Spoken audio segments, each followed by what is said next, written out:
Добро вечер во 360 степени. Секој четврток во овој термин на МРТ1 го гледате нашиот информативно-аналитички магазин. Еве најавата за темите. Обришењето на правото на непосредните соседи да бидат информирани и да можат да се жалат при издавање одобрение за градба. Тоа значи дека независно дали се работи за државни објекти, инфраструктурни објекти или било какви други објекти, што значи и приватни објекти, граѓаните губат можноста да го кажат своето мислење. Тоа е наварање на ЗЕЛС. 80 години од кодификацијата на македонскиот стандарден јазик. Конески ја изврши својата патриотска задача во едни бурни историски околности. Репортажа од спомен куќата на Блаже Конески во Небрегово. Денес е 1 мај. Со години наназад, најпогодени се градежните работници. Случаи се 9 повреди со смртен исход, но ако компарираме со 23 година, имавме 10 повреди во градежништвото. Преспанското езеро денес е дом на повеќе од 2000 вида риби, птици, цицачи и растенија, но сето тоа е ставено под прашање. Горе беше водава. Каде? Ту, од озгора до наму, па до овде да дојди, колку метра висина има, кажу. Веднаш и првата сторија. Собранието минатата недела усвои нови, кој знае кои поред измени на законот за градење, меѓу кои една одредба директно го засега така нареченото соседско право. Имено со измените се укинува правото на непосредните соседи да бидат информирани и да можат да вложат жалба во постапка за доделување одобрение за градба на одредена парцела. Зошто владата предложи вакви измени, го прашавме министерот за транспорт во понеделничкото интервју во 360 степени. Вечер водиме чекор понатаму во анализата на темата и прашуваме и други засегнати и упатени страни. Дали во името на поголема ефикасност се ускратува важно граѓанско право и што ќе бидат последиците од тоа? Александар Димитриевски. Јана Белчева е позната во јавноста како предводничка на граѓанската иницијатива Шанса за центар. Но во уличките во Дебармало, таа е пред се соседка. Не толку одамна и се пожалиле жители од комшилакот дека до нив почнал да се гради објект, без никој да им каже или да ги праша. И отидовме заедно во општината за да видат каков е проектот. Они имаат право како непосредни соседи да го видат проектот. И кога видоа таму дека дури има и со испратница, документ во кој они се подпишани дека биле информирани. Граѓаните не само што не биле информирани како што стоело во општинските документи, туку и не си ги препознале подписите, бидејќи некој друг се подпишал во нивно име. За жал, граѓаните не се охрабрија понатаму да поведат постапка, иако мислам дека тоа баш можеше да има да биде еден добар показател за тоа како функционира, односно како не функционира системот и како не ги заштитува. Да добиеле известување на време. Соседите на Белчева можеби ќе го искористеле правото да побараат корекции во планот на соседот пред да почне да гради, за да го заштитат својот имот. А таквото право беше уредено во членот 62А од Законот за градење и гласеше: Надлежниот орган што го донел одобрението за градење е должен во рок од 3 дена од денот на донесувањето на одобрението за градење да ги извести непосредните соседи на градежната парцела за која се донесува одобрението за издаденото одобрение за градење и дека во рок од 15 дена од денот на издавање на одобрението за градење може да извршат увид во документацијата, доколку непосредните соседи не извршат увид и или не поднесат жалба против одобрението за градење во рок од 15 дена од денот на издавање на одобрението за градење, одобрението за градење станува правосилно. 65 пратеника гласаа за, 10 пратеника гласаа против и нема воздржани. За овој член говориме во минато време, бидејќи минатата недела 65 пратеника гласаа за, наспроти 10 против, за да се укине оваа одредба од законот. Предлагаш на измените беше Министерството за транспорт и врски. Тоа е наварање на ЗЕЛС, на заедницата на единици на локална самоуправа, од две причини. Прво, ги одлагаше многу постапките за градба и второ, многу влијаеше и на социјалниот момент. Искарани се помеѓу себе по цела држава комши, браќа, ако сакате се искарани помеѓу себе, токму од оваа причина. Па побаравме двајца членови на раководството на ЗЕЛС од различни политички провениенции. Еве го нивниот одговор на прашањето дали ЗЕЛС е тој што побарал бришење на така нареченото соседско право во Законот за градење. Искрено да ви кажам, ја не бев информиран дека имаме ваква законска измена. Самата законска измена ја прочитав некаде во медиумите, иако отпосле пробав да се информирам дали ние како на ЗЕЛС имаме отворено ваква точка за дискусија. Ја истата ја немаме отворено, но имаме испратено некое соодветно соопштение мейл кој што за жал јас го немам прочитано, што значи дека ние како орган, управен одбор на ЗЕЛС не бевме соодветно информирани. Не можам да ги подвојувам измените во Законот за градење, затоа што се направија цел сет на измени таму. На средбата, на една од средбите, веќе посочам, со министерот за транспорт, беа наведени сите аномалии, како што спомена, во системот кои што со години не попречуваат нас во реализација на одредени проекти. Тоа беше сето нотирано од страна на министерот и службениците кои што беа од неговиот тим. Со други зборови, ЗЕЛС никогаш формално не побарал бришење на членот 62А, но тоа не значи дека градоначалниците не го посакувале тоа да се случи и дека не го делат мислењето на министерот. Актуелниот председател на ЗЕЛС и градоначалник на Киселавода вели, жалбите на одобренијата за градба кочеле бројни проекти, вклучувајќи ги и тие од јавен интерес. Со овие законски измени и како ќе ни биде олеснета работата и функционирањето на локалните самоуправи.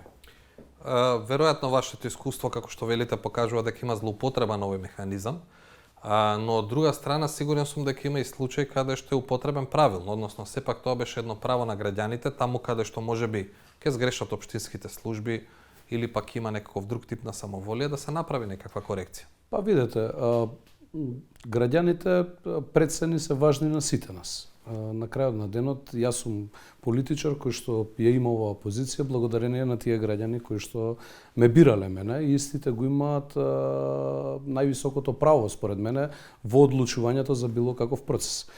При носење на детален урбанистички план јасно се прецизираат градежните парцели. И при носење на детален урбанистички план се спроведуваат и јавни анкети на кои што сите можат да реагираат со своји забелешки, знаете и самите. Така, но не на пример дека комшијата отворил прозор баш на ке вас, така? Тоа се состојби кои што ги регулираат инспекцијските служби и постапуваат. За измените, иако со одредени резерви, е градоначалникот на Крива Паланка и член на управниот одбор на ЗЕЛС Сашко Митовски. И покрај тоа што неговата матична партија СДСМ, поточно делот од пратениците кои беа присутни на седницата, гласале против во собранието. При водењето на урбанистичкото плански документација, при носењето на деталните урбанистички планови, ги известуваме граѓаните преку организирање на јавни анкети, кои што имаат можност, секој оној кој што не се усогласува со намените или градежните дозволи кои што се предвидени во тие детални планови, соодветно да реагираат преку поднесување на приговор. Сметам дека целосното укинување на членот 62 од Законот за градење не е во ред. Граѓаните треба да бидат информирани, постапката да биде транспарентна, но да немаат можност во постапката при обезбедување на градење истите тие проекти да бидат закочени од нивна страна. Така да како општина усвоено жалби на граѓани кога сте ги известиле? Да, секако, па не мора да постапиме по... Значи ли тоа дека општината понекогаш и греши при издавањето на одобренијата за градба? Штом сте ги усвоиле жалбите на граѓаните? Сметам дека службите соодветно постапуваат по односно на одобренијата за градење согласно законските прописи и норми кои што ги имаме на сила. Која законска измена има и свои предности, има и свои слаби и мани кои што нормално ќе бидат предмет на јавна дискусија во следниот период. Јана Белчева, чија иницијатива има тројца советници во општина Центар токму поради незадоволството на граѓаните од неконтролираната градба, се согласува дека граѓаните се консултираат кога се носи детален урбанистички план. Но, додава, таа можност не може да го замени членот 62А. Ривармао се гради по план од 2012 година. Денешните деца кои имаат млади луѓе кои имаат 27-8 години, тука имале колку години? тоа е пред 13 години, значи 14-15 години, сигурно на 14-15 години, неоделена јавна анкета на урбанистички план, кој и онака е неразбирлив и е тежок за да може граѓаните да видат што навистина ќе им се случи. Обично гледаат што на нивната парцела се случува, не можат да реагираат на јавните објекти, не можат да реагираат на јавниот простор, а замислете сега да им кажете дека не може да реагираат. Па ние работиме за младите луѓе да се чувствуваат дека овој систем работи за нив. А голем дел од плановите кои се на сила, барем кога е во прашање општина Центар, потсетува Белчева, не се по стандардите. Стручна комисија на урбанисти докажа зошто урбанистичките планови, кои за жал се во сила, треба да бидат суспендирани. Еден од основите во суспензивните елаборати беше точно изоставување на соседското право, односно планирање без да се третира како тој план кога ќе се реализира, ќе влијае врз квалитетот на живот на непосредното соседство. Ефектите од бришењето на членот 62 ќе се видат онаму каде најмногу се гради. Не утре, туку веќе од вчера. Како е тоа можно? Одговорот е и крајот на овој прилог, и крајот на усвоените предлог измени на Законот за градење, во кој практично се предвидува ретроактивно важење на конкретната измена. Започнатите постапки согласно со членот 62А од Законот за градење до влегувањето во сила на овој закон ќе продолжат согласно со одредбите од овој закон.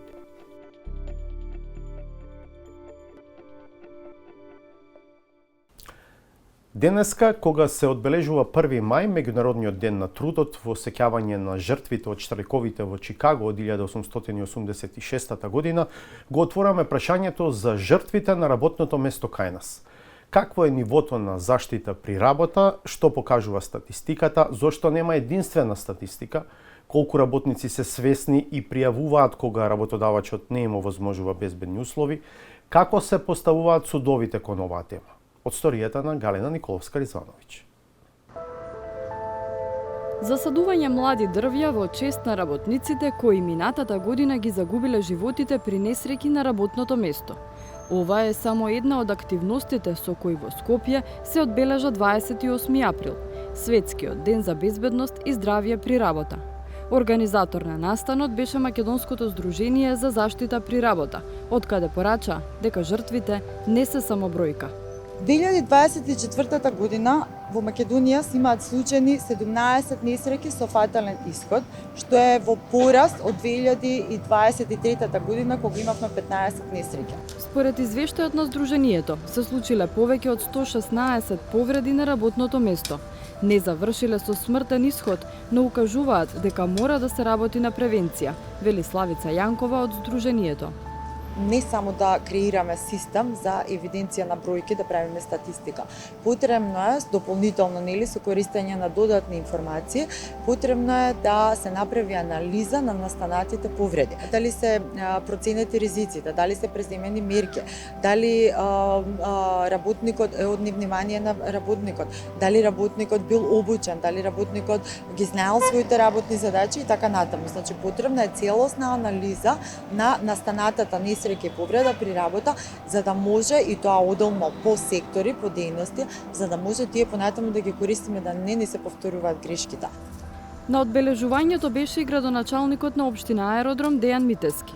Па го прашавме колку несреќи при работа се случиле на територија на општината и какво е нивното искуство. Поединечно на територија не водиме од причина што немаме таква надлежност, водиме евиденција за нашите вработени. Се случувало во текот на годините да имаме по неколку повредени работници кои што ги обавуваат своите работни задачи на терен, кои што се однесуваат во однос на одржување на зеленилото, одржување на хигиената, кастрење на дрвја и така натаму.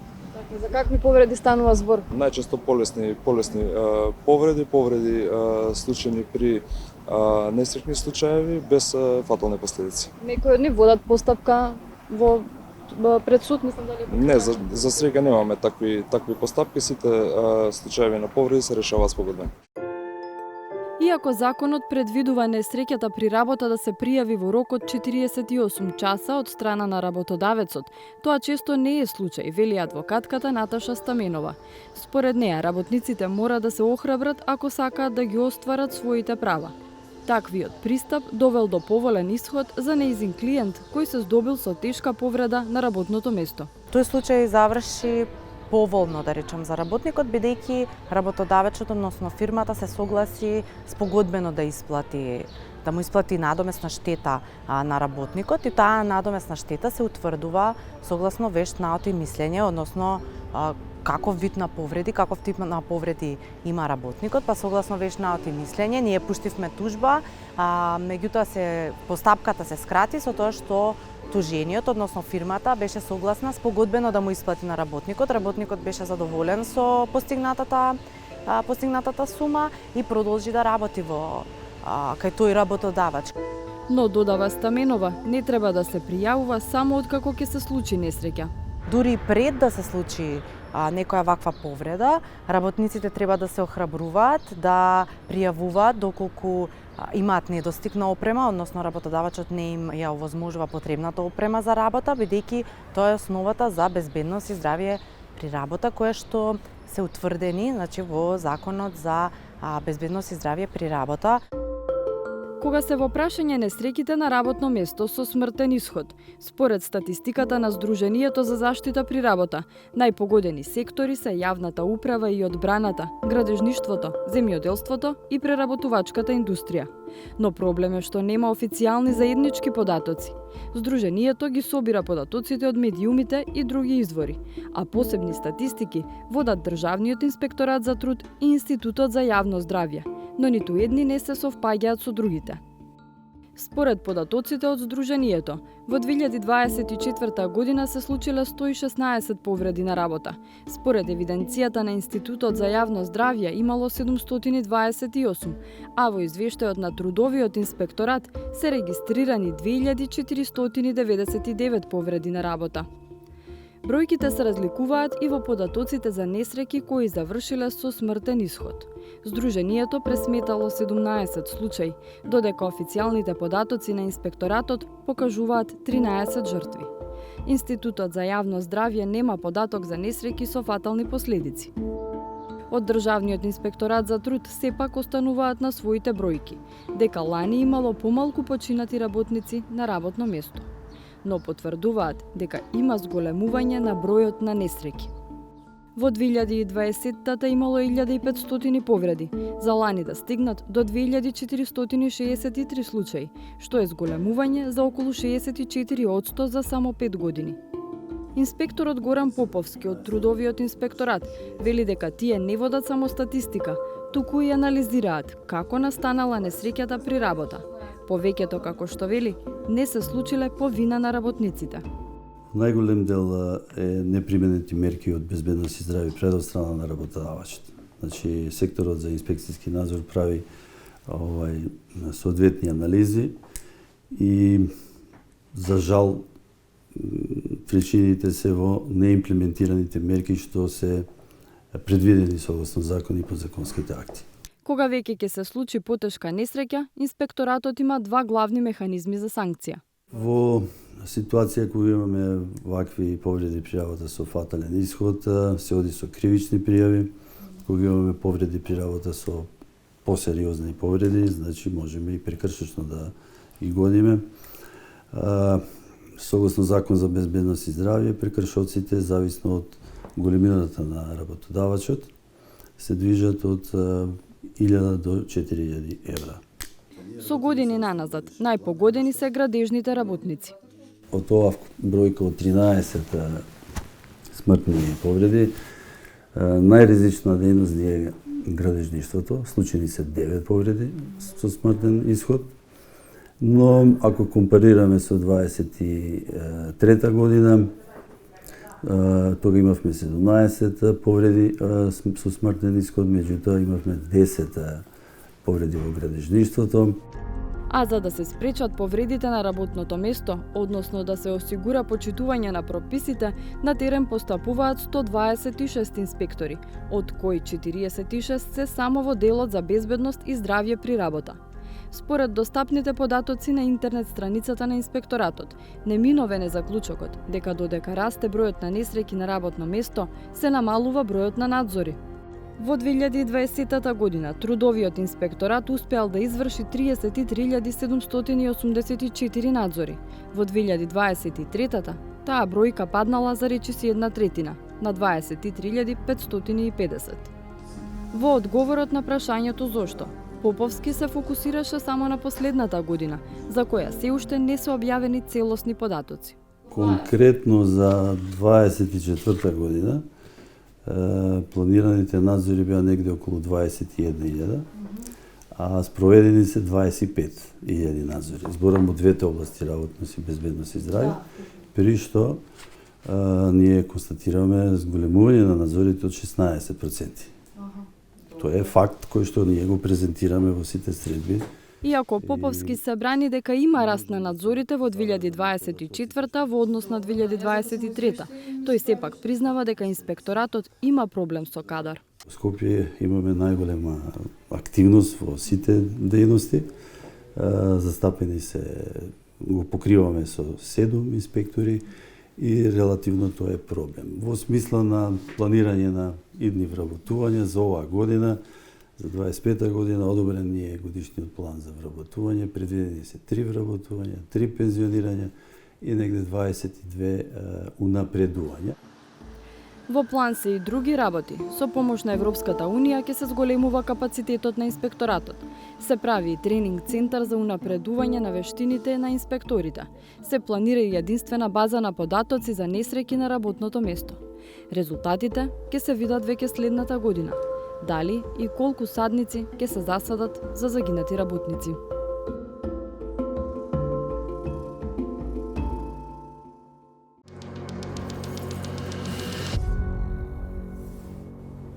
И понатаму сте со 360 степени. Во пресрет на 5 мај, денот на македонскиот јазик, кога се и главните свечености по повод 80 годишнината од неговата кодификација, бевме во Небрегово, во спомен домот на Блаже Конески. По обновата во 2005 година, куќата е во солидна состојба, но за значењето и големината на Конески недоволно е посетувана. Репортажа на Зоран Јовановски. На 18 километри северно од Прилеп се наоѓа селото Небрегово.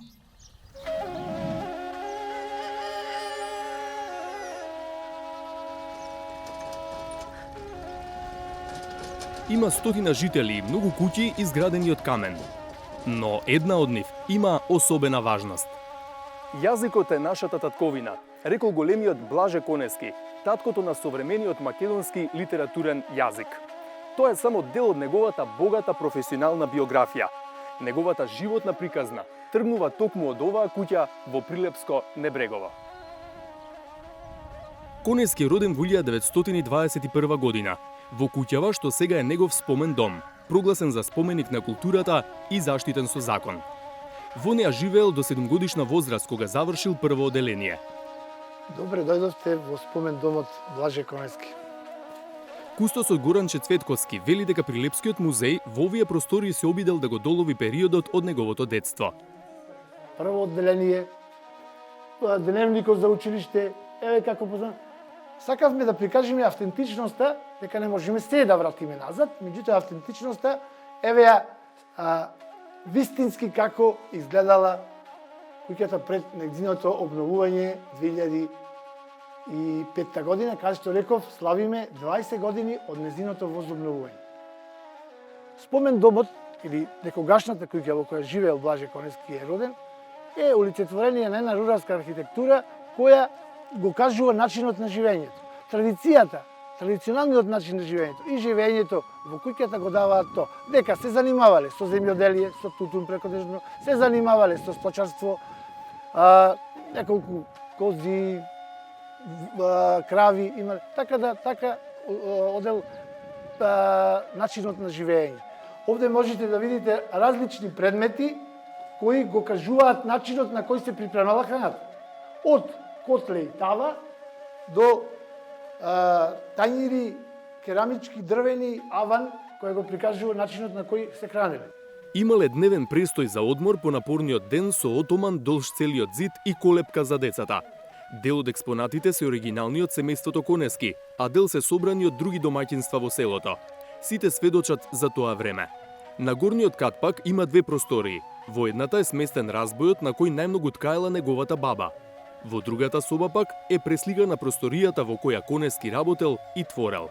Оваа просторија е автентично донесена од неговата работна соба во Скопје, во домот од Скопје, каде што живеел. Ако воопшто е можно да се наброи во една реченица, Конески е кодификатор на македонскиот стандарден јазик. Ги изработил и составил граматиката и правописот. Уредник е на речникот. Еден од основачите и прв претседател на Македонската академија на науките и уметностите. Член на академиите во Загреб, Белград, Сараево, Чикаго и Лоќ. Поет, прозаист, есеист, публицист, литературен критичар. Еден од основачите на Друштвото на писатели на Македонија и негов прв претседател. А неговите дела се преведени на многу јазици. Сите овие плакети и благодарници и повелби се овие кои Блаже Конески е наградуван, му се доделувани во земјава и во странство за неговиот животен век и за неговиот животен пат, литературен пат, културен пат, кај што ја формирал македонскиот јазик и Македонија воопшто. Понатаму, неговата големина, сите во околинава, па и пошироко, го споредуваат со Вук Караджич во Србија, со Прешен во Словенија, со Гете во Германија. За големината на македонскиот јазик во која тој творел е токму ова. Ова место дава спомен, дава надеж и дава поттик дека ние мора да го продолжиме неговото дело. Цветковски вели дека наследството на Конески е огромно и дека тоа мора да го истакнуваме. Неговиот збор го кажува тоа, дека татковината е дотаму докај што е јазикот. Е толку е богато и толку е големо културното наследство што го остави Блаже Конески. Со самата таа синтагма што ја кажал, се е кажал. И ние само треба да го продолжиме делото и да продолжиме таму каде што можеме македонскиот јазик да го издигнеме на ниво да немаме понатаму никакви последици или проблеми со сите останати. Во спомен домот ненајавено и за прв пат дојдоа на посета потомци на пошироката фамилија Конески. Откако ја разгледаа поставката и слушнаа детали за нивниот предок Блаже Конески, што досега не ги имаа слушнато, им надојдоа силни емоции. Тие сега живеат во Швајцарија. Преку истакнатите фотографии се обидоа да состават барем дел од семеното стебло. Тоа е братот на мојата баба Васка, кој се вика Ордан Конески. Мојата баба е родена во село Небрегово, меѓутоа се омажува во селото Дреновци, во соседното село. Мојата баба заминува во село Дреновци и наместо да го прими од сопругот името Стевановски, она го превзе, си го носи гордо своето име и незиниот сопруг го задржува името Конески, го превзема за името Коневски од неговата сопруга. И така јас сум успел да го добијам денеска името Конески, што сум јас четврта генерација Конески, а ова е мојата ќеркичка Лена Конеска, што и она ја има истата желба како незината баба Васка, и она самата кажува, јас нема да го избришам моето име Конески. Иницијативата за обнова и заштита на куќата на Конески е на Миле Спирковски, кој по мајка е небрежанец. Тој сега е во пензија, а бил првиот кустос во спомен домот. Идејата тргнал да ја реализира уште во 1994 година по смртта на Блаже Конески. Една деценија подоцна станала реалност. Спирковски вели дека еден од најважните податоци од биографијата на Конески е дека учествувал во првата комисија за кодификација на македонскиот јазик. Незините членови се соочувале со силни притисоци. Пример, Ѓорѓи Киселинов во ведното излагање кажал дека мора да дојда тогашните познати руски филолози Берштайн Државин, а Конески страшно се изнервирал. После тоа, значи, силно било политичкото влијание и комисијата ги именувала своите ставови. И сега што се случува? По 3 дена Конески е напуштил просторијата. Веднаш бил повикан од 20 највлијателни членови на президиум наснов, Методи Андончето, Панко Брашов. Зошто бегаш? Ами рекол, ако треба да постапиме на начин кој ќе задоволи нашите северни соседи, нашите источни соседи. Значи, нашиот јазик или ќе се србизира или бугаризира. Ако дојдат тие двајца руски филолози. Плюс тоа рекол, овде има луѓе на кои не им е местото таму. Единствено тој е напуштил комисијата. А имал неполни 23 години. Ја имам фотографија, оригинал од тоа време. Значи, младост, лудост. Според Спирковски, поради ваквата реакција на Конески, била расформирана првата комисија и составена нова, во која задачата ја добил токму тој. Идејата за обнова на куќата во Небрегово претходно тлеела долго. Спирковски истражувал, собирал документи, разговарал со релевантни луѓе и добивал поддршка од институции. Јас бев наоружен со знаење, ова нека слуша целата татковина Македонија, исклучиво од професор Людмил Спасов. А ми беше мене многу уплашено окото, тој многу пат имаше обичај да речи, ти ќе работиш и лесна работа е. Како е тоа лесна, си велев сумо, Конески, тоа е огромно, джиновско творештво. Меѓутоа, тој ме натовари, ова буквално не треба се свати, али кога би собрал, толку би влегли во една вреќа, да речеме, една вреќа дебели зборници како Библии. Над 750 книги. Тоа е над 750 позиции. Разни магистерски трудови, докторски дисертации, сето тоа публикувано. Значи, човек само да помисли на насловите, Боже, сачуве, кој може да ги запамти, а камоли да нурни во книгите. Тој апелира во програмите за посети и екскурзии на училиштата да се вметне задолжителна посета на спомен домот Блаже Конески. Доаѓале училишта, не велам дека не доаѓа, али не онака како што посакував ја и професор Спасов. Значи, се има случајно, кога ќе почнам да му објаснувам, и најнемирните, едноставно креваат раце или се претвора сето тоа во некоја гробна тишина, значи му се одземаше здивот од сето она што ќе го слушне. Во пресрет на 5 мај, денот на македонскиот јазик, кога ќе се одржат и главните настани за одбележување на 80 годишнината од неговата кодификација, Спирковски упати порака со која ја истакнува историската улога на Конески.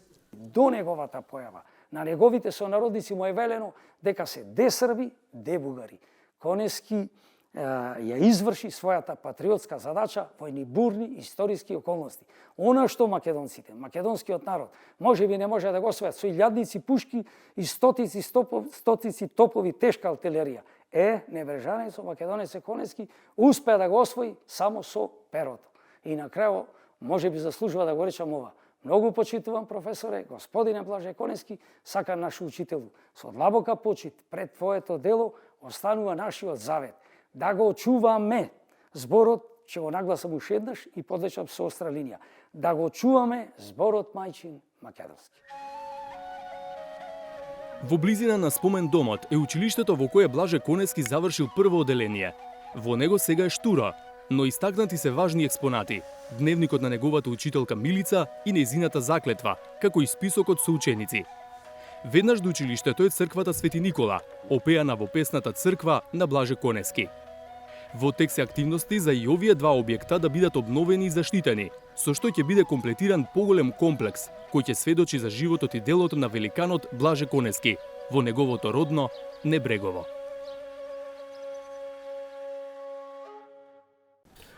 Може ли Рамсарската конвенција, чија мисија е заштита на водените површини на глобално ниво, да го спаси Преспанското езеро, кое незапирливо исчезнува?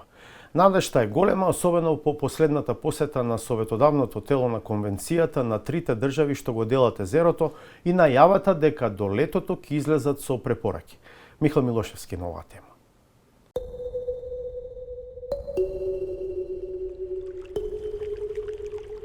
Длабоко врежено во географската и историската карта на Балканот, Европа па и светот.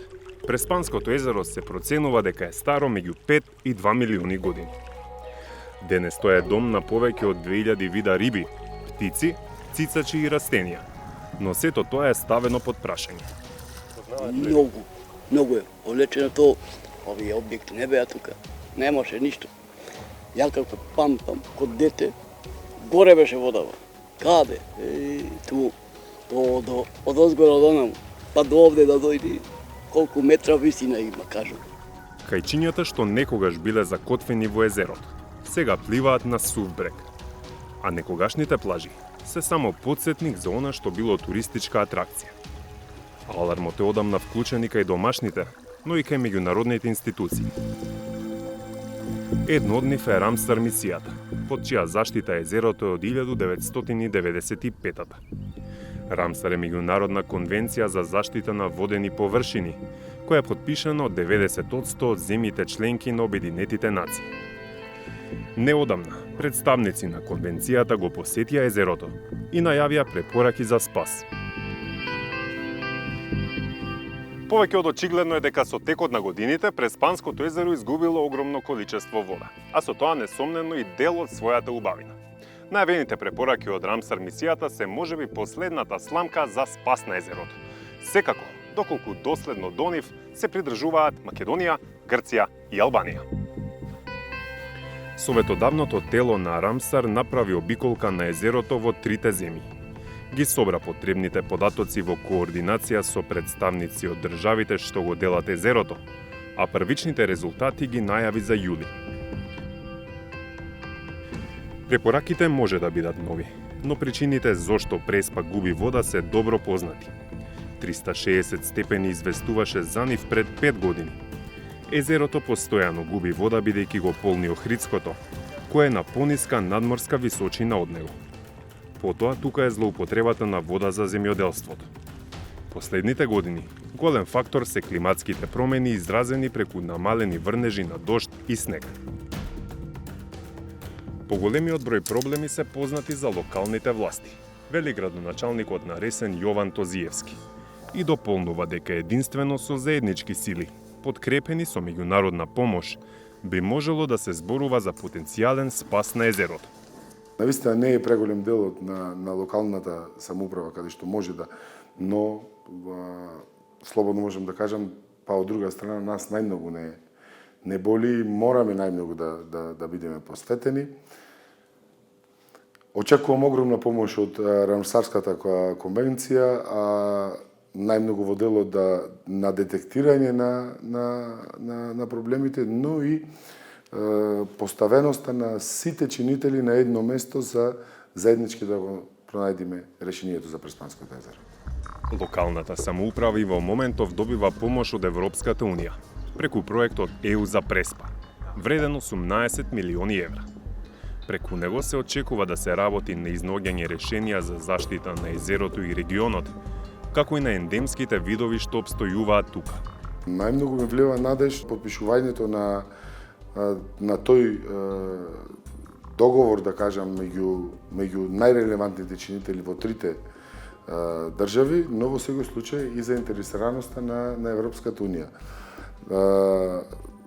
По последната средба со евроамбасадорот истакна и самиот дека ова не е само проблем на Преспа, на Македонија, Грција или на Албанија или само на Европа, туку ова е многу поголем проблем, глобален проблем, каде што треба да го издигнеме на многу повисоко ниво за решавање на проблемот. Налето може би и ке не идете на понекој турист, но сега некогашните плажи зјаат празни. Во сон се и ретките кафулиња, кои се уште функционираат на крајбрежјето. Рекоа дека ќе го чистат ова, како што е, ќе полнат со песок, довнатре, па од сето ништо. Овде газдава на овај објект, секоја година песок, како што гледате, секоја година му требува. Али пак џабе, не бега, тоа е, види, кал, излеги. Мало далга, еден ден, 2 дена, кал, цело. Нема нешто да се смени, нема, џабе.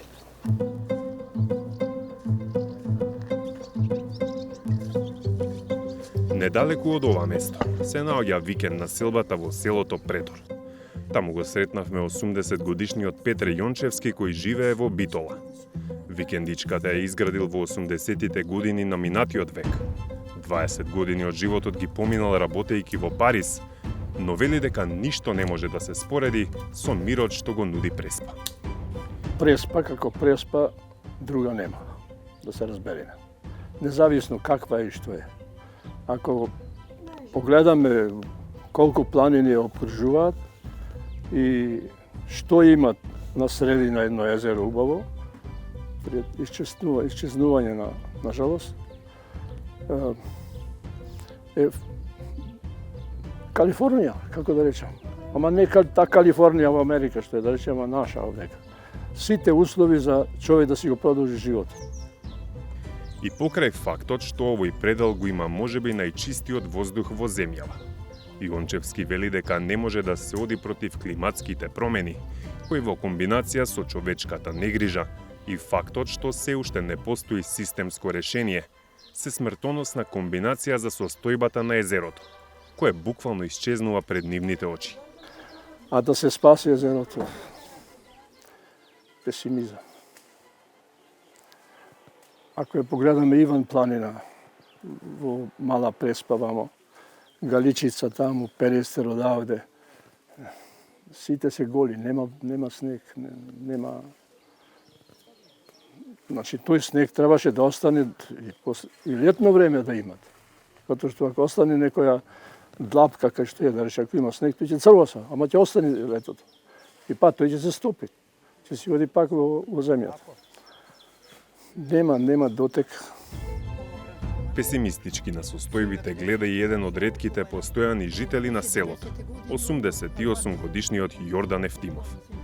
И тој прстот го вперува во човечкиот фактор, кој според него е главниот проблем за исчезнувањето на едно од најстарите езера во светот.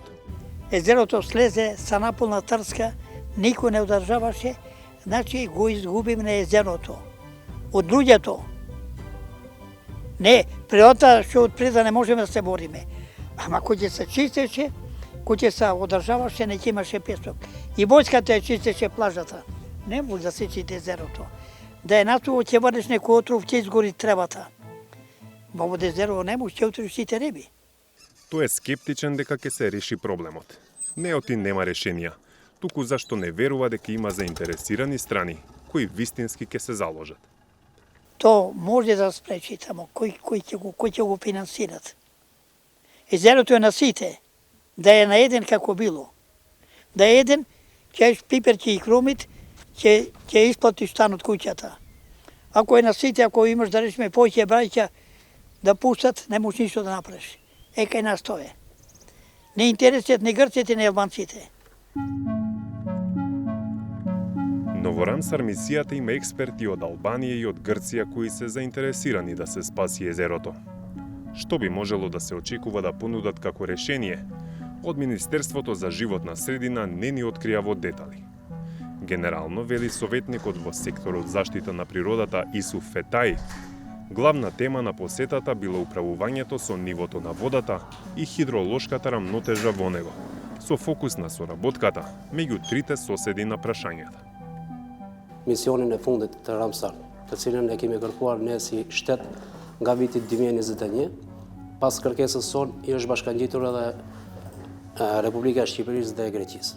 Pas një misioni një javor që kam pas në liçenin e Prespës, në territorin ton dhe në pjesën e Shqipërisë dhe Greqisë, ato më në fund do të thotë kanë bërë një vlerësim të gjendjes momentale të biodiversitetit dhe balansit hidrologjik të liçenit të Prespës. Do të thotë ato pas këtij misioni do të përgatisin një raportim me rekomandime për të si të menaxhohet në të ardhmen nga këto tri shtete ки liçen. Рамсар мисијата има техничка и советодавна улога, односно обезбедува независна експертиза и подготвува препораки за подобро управување со водните и биолошките ресурси. Нивното спроведување е многу важно, а тоа зависи само од луѓето и државните институции во трите држави кои ја делат Преспа.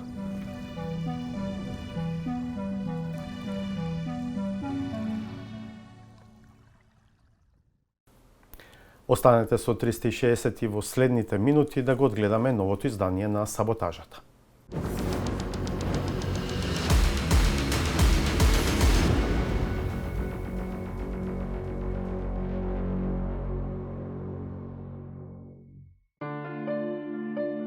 Џабе си прв човек на знам ако имаш проблем со суштината на името. Не дека дотолку не е свесен и не знае, ама има мака да ја определи сопствената иднина. За сега знае каде е, ама за перспективата во истата фотелја нема адекватна увереност. Значи не сте сигурни? Видите, во политиката нема ништо сигурно. Колку нешто било сигурно во политиката, тогаш не ни требаат политички партии. А политичките партии одамна и не се ништо друго освен сигурна локација за ухлебие на подобните кадри. Сепак, мерит системот на кој сите вообичаено се реферираат се запазува, Од има и такви, кои очигледно се предодредени и може да играат и на повеќе позиции. Сега истото тоа лице, кое пред неколку месеци ни го представивте како експерт од областа на безбедноста, ни велите дека е експерт, да прочитам од материјалот кој е доставен до нас, а тоа е дека е експерт од областа на архитектурата и градежништвото. Во сферата на градењето, ама на државата, понекогаш знае да биде подигнати некој столб кој е толку празен во структурата, што може да представува закана за темелите. Но секој има право на поправка, особено ако мајсторлокот за фаќање функции е резервиран за прекалени борци. Овој партиски полен беше дел и од озлогласената комисија за лустрација, поради чија работа државата има изгубено случај пред судот во Страсбур поради кршење на човековите права. Потпора за заштита на правата не треба да се бара само во Страсбур. Веројатно и кај нас постојат институции кои може да ги калибрираат, освен ако и тие постојано не се и самите загрозени од неправо. Во Венецијанска комисија знаеле за Милена Трајковска, знаеле за Игор Спировски, морам да кажам, меѓутоа за многу други не. Значи, не биле истакнати правници, туку биле истакнати политички или партиски активисти и за заслугата добиле место во Уставниот суд. Може би не треба толку да се подпираме на ставовите и позициите на Страсбур, Венеција, Брисел. Изгледа дека таму и воопшто не ни е местото, бидејќи тие не ни мислат добро и работат против нас. И доколку сега повтор пат ние се обидуваме да влеземе во цивилизација, кај што не ни е местото, каде што Ватикан ќе ги диктира условите според кои ние македонците и македонската држава треба да се развива, јас сум уплашен дека после тоа ќе треба да чекаме нови 10 века за да повторно ја возобновиме македонската државност. И на крајот, дека навистина е така и само сакаат да не искористат. Не велат само световните, туку во поширока смисла. Тоа го објаснуваат и црковните лидери. Западниот христијанин сите ќе ги жртвува за себе и за своите интереси. А источниот, православниот, себе си ќе се жртвува за сите. Таа улога е тешка, ама нема ништо полесно од тоа, секогаш, па дури и без причина, да уживаш да се представуваш како жртва. Тоа не е ништо друго, освен мазохизам. Завршуваме, се одјавуваме за вечерва и најавуваме ново издание в понеделникот 20:15. Пријатно!